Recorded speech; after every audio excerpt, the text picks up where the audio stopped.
अस्सलामु अलैकुम एवरीवन। आज एक स्टोरी से बात शुरू करता हूँ। एक बाप और बेटे मेले में जाते हैं।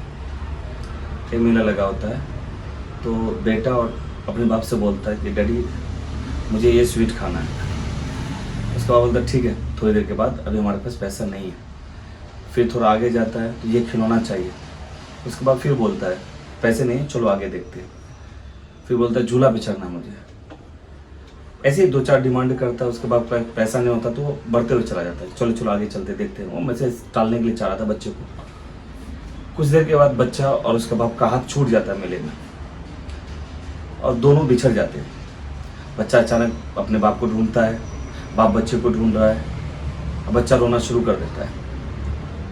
इतने में अगल बगल के लोग आ जाते हैं, बोलते हैं क्या हुआ बेटा, ये खिलौना ले लो। बोलता नहीं, मुझे मेरे डैडी चाहिए। ऐसे चलो चलो एक काम करो, झूला पे झूल लो। नहीं नहीं, मुझे डैडी चाहिए। अरे ये स्वीट खा लो। नहीं नहीं, मुझे डैडी चाहिए। अब जिस चीज़ के लिए वो जिद कर रहा था वो सारी चीज़ें उसके पास अवेलेबल है सिवाय बाप के। बाप गुम हो गया है। अब उसे वो सारी चीज़ नहीं चाहिए, उसे बाप चाहिए। याद रखना, बाप वो अजीज़ चीज़ है, वो नेमत अल्लाह ताला का, जो बहुत नसीब वाले को मिलता है। अगर आप इस्लाम को मानने वाले हैं तो आपको बताया जाता है कि माँ के कदमों में जन्नत होती है और उस जन्नत का जो दरवाज़ा है ना, डोर जो है, वो बाप होता है। अगर आप माँ बाप को ही नाराज़ कर देते हो तो ना आपको जन्नत मिलेगी, ना जन्नत का डोर ओपन होगा। अब मैं ये बात इसलिए कह रहा हूँ कि आजकल के बच्चों में ज़्यादातर देख रहा हूँ, दो इंसिडेंट हो गया है, इसलिए मैं ये शेयर करना चाहता हूँ। पता नहीं कहाँ से ये दिमाग में आ जाता है, ये गर्लफ्रेंड या बॉयफ्रेंड या ऐसे उजूल फजूल चीज़ें करना शुरू कर देते हैं। अगर आप अपने माँ बाप को खुश नहीं कर सकते हो, जिसकी बात नहीं होती अपनी माँ से 1-2 महीने से या 3 महीने से, बाप से बात नहीं करते हो अब 2-2 महीना, 1-1 महीना, तो ना तो आप इस्लामियत को फॉलो कर रहे हो, ना आप इंसानियत को फॉलो कर रहे हो। अब जिस भी रिलीजन को या जिस भी मज़हब को देख लो, किसी भी मज़हब को उठा कर देख लो, हर किसी में अपने माँ बाप की इज्जत करने के लिए बोला गया।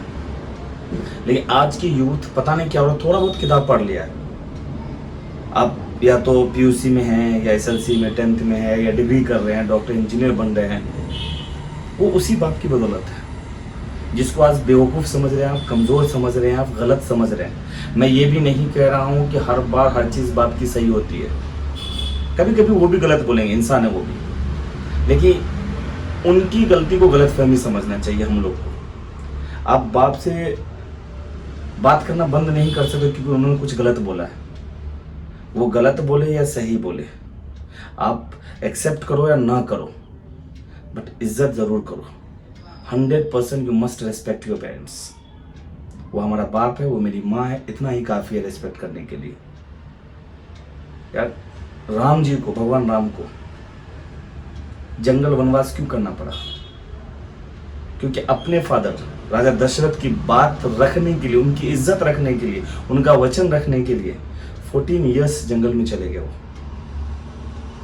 अब ये चीज़ ज़रा समझने वाली बात है। हुजूर सल्लल्लाहु अलैहि वसल्लम के पास एक सहाबा इकराम आए, बोले कि मैं आपके साथ जिहाद में, जंग में जाना चाहता हूँ। तो बोले तुम्हारे घर में कौन है? तो बोले मेरी माँ है जो बीमार रहती है। तो बोले तुम जिहाद पे नहीं जाओगे, अपनी माँ की खिदमत करो, वो जिहाद से ज़्यादा है। यार ऐसे नहीं, मतलब माँ बाप की इज्जत को इतना दिया गया है, उनके मर्तबा, उनके द लेवल या पोजीशन को इतना हाई किया गया है।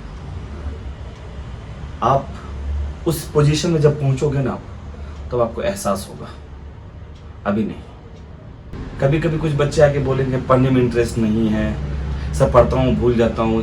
मैं बार बार बोलता, अगर आप माँ बाप की रिस्पेक्ट नहीं कर रहे हो तो कहीं ना कहीं भगवान आपसे, अल्लाह आपसे नाराज़ है। और वो हिदायत, वो जो the kind of the way to make you hard worker और टूवर्ड्स द स्टडीज़, वो ब्लेसिंग हटा लेता है गॉड आपके ऊपर से। जब तक माँ बाप आपसे नाराज़ रहेंगे तो माँ बाप की इज्जत करना। क्या यार, एक लड़की को देखे हो, अच्छी लगने लगी तुमको, लेके चल दिया बाइक पे, और वो लड़की भी चल दी आपके साथ, बाइक किसी और का है, पेट्रोल उसमें किसी और ने डाला है, वो जो तुम रेस्टोरेंट लेके जा रहे हो लड़की को खिलाओगे वो भी पैसा किसी और ने दिया है, तुम्हारे बाप ने हर चीज़ किया है और तुमको बाप की इज्जत का ख्याल नहीं रहा। इतनी भी जल्दी क्या? And you call this one is a love? Not at all, this is called the love, this is called the lust. Hindi में छिछोरापन बोलते हैं।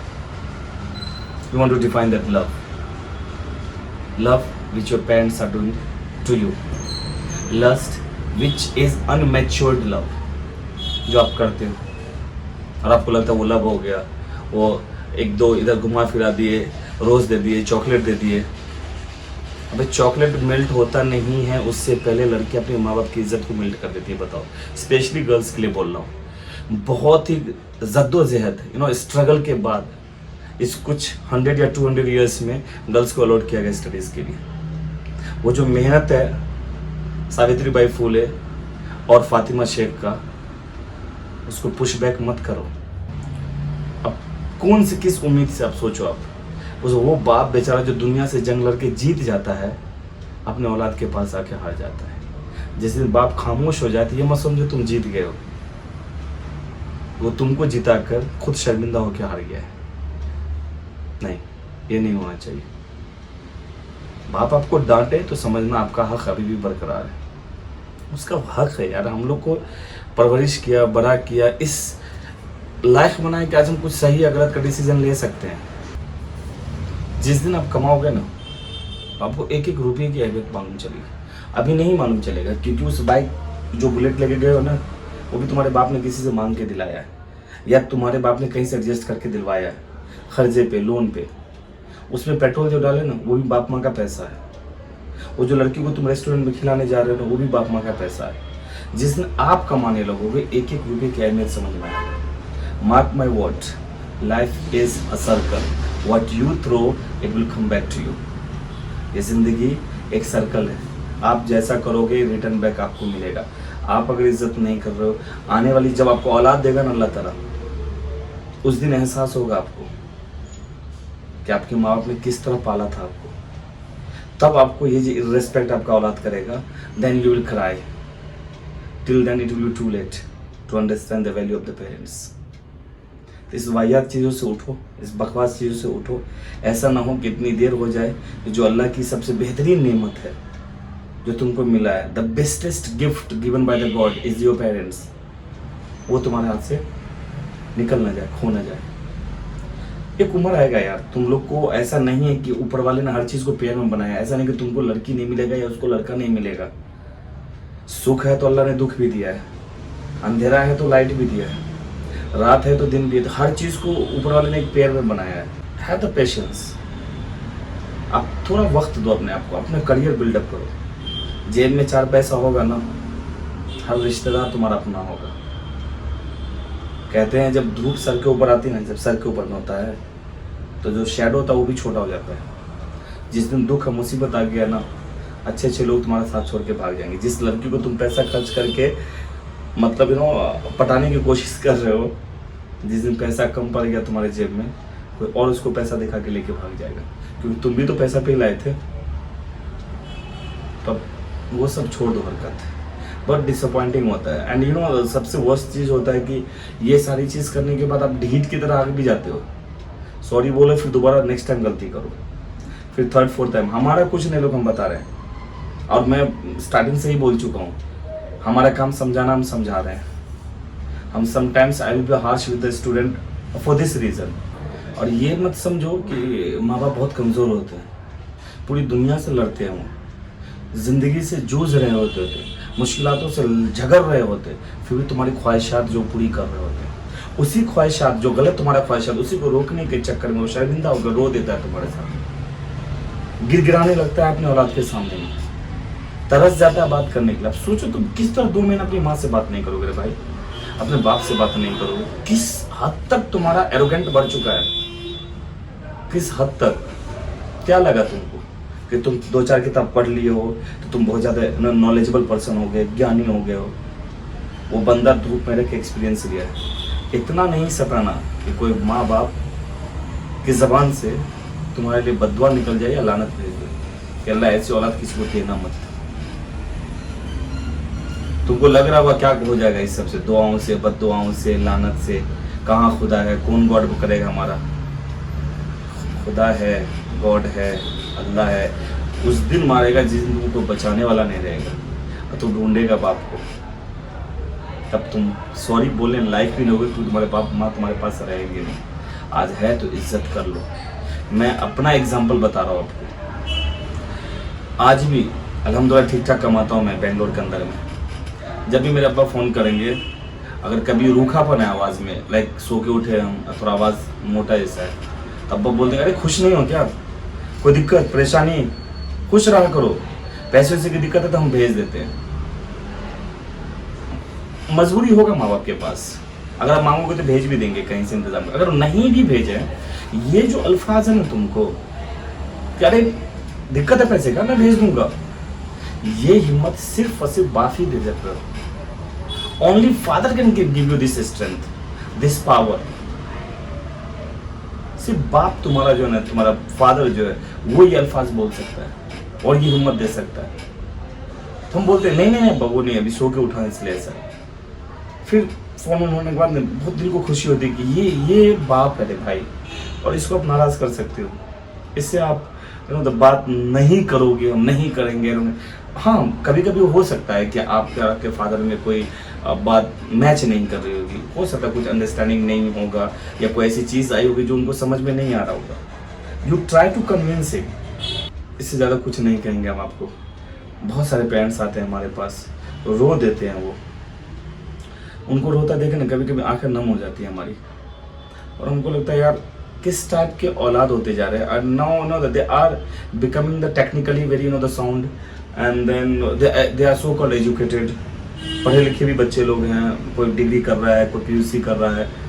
अच्छा, उसके माँ बाप रो देते हैं तो बड़ा अफसोस होता है। क्या इसी दिन को देखने के लिए वो माँ बाप ने तुमको पैदा किया, तुमको जनी तुम्हारी माँ ने, इसी दिन को देखने के लिए? यार इससे अगर ऐसे औलाद हो तुम जो माँ बाप को रुला रहे हो, तुम्हारी माँ फबक फबक के रो रही है, आंसू गिर रहा है उसके दामन पे, मेरे ख्याल से बिना औलाद ही अच्छा था। फिर अल्लाह औलाद ना दे वही बेहतर है। मैं थोड़ा इमोशनल हूँ इस मामले में पेरेंट्स को लेके। आप मुझे काइंड ऑफ द ओल्ड जमाने का थॉट्स वाला सोच सकते हैं आप, लेकिन जब कोई पेरेंट्स की बात आती है, जब कोई माँ रोती है, ऐसा हमको फील होता है यार कि ये कहीं ना कहीं मतलब हर्ट करता हमको कि नहीं, ये चीज़ नहीं होना चाहिए था। आप ऐशो आराम करो, मौज करो, मस्ती करो, लेकिन जिस बात पे आके पेरेंट्स तुम्हारे खफा हो जाए, जिस बात को लेकर तुम्हारी माँ रोने लगे, प्लीज़ वो चीज़ मत करो। और do not have the guts, do not have this kind of the mentality that you do not talk to your father or mother. If you are upset with him, if 3 4 days 5 days 7 days 1 month you didn't talk, you call. आप बात करो अपने father से। You don't wait that your father will call you. He will call definitely.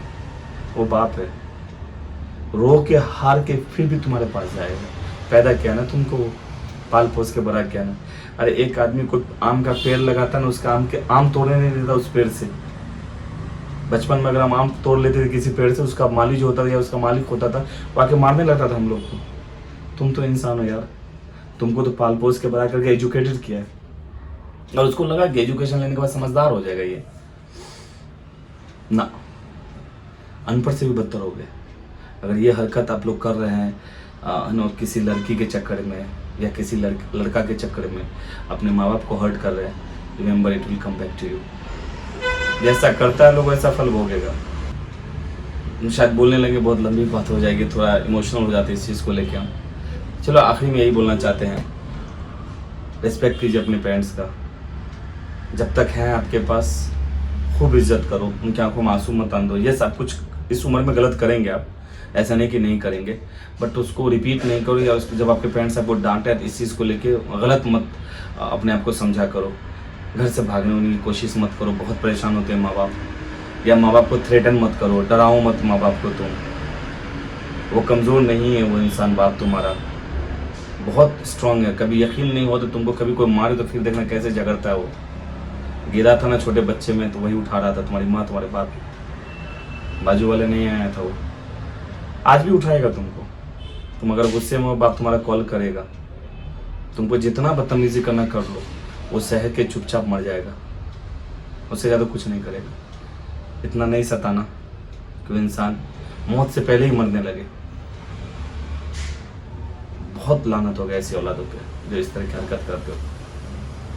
तो respect your parents. इससे पहले कि बहुत देर हो जाए, आज the sorry to your parents. माफ़ी मांगो अपने माँ बाप से अगर आप इस तरह की हरकत करते हो तो। और इंशाल्लाह कोशिश करो, अपने दिल में ठानो this should not be repeated again. And I believe you, if you all decided to not repeat, इंशाल्लाह ताला you all will not repeat. Respect your parents. Allah Hafiz.